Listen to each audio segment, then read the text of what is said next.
নমস্কার বন্ধুরা, ক্ষণিকের অতিথি চ্যানেলে আপনাদেরকে স্বাগত জানাই। আপনাদের লাভ লাইফে ইন জেনারেল কী ঘটিত হচ্ছে আসুন জেনে নেব। এটি একটি জেনারেল কালেকটিভ রিডিং, তাই সবটা আপনাদের সকলের সঙ্গে ম্যাচ করবে না। যেটুকু করছে সেটুকু নেবেন, বাকিটা অন্যের জন্য ছেড়ে রেখে দেবেন। এটি একটি timeless reading.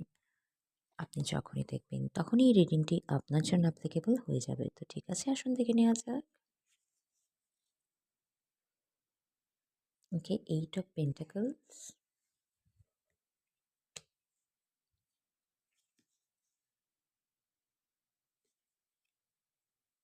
Eight of swords. কেউ কিছু কোনো মেন্টাল ফগিনেস থেকে আপ্রাণ চেষ্টা করছে বেরোবার। Think on your feet. নিজের পায়ের ওপর দাঁড়িয়ে চিন্তাভাবনা করুন, গ্রাউন্ডেড হয়ে চিন্তাভাবনা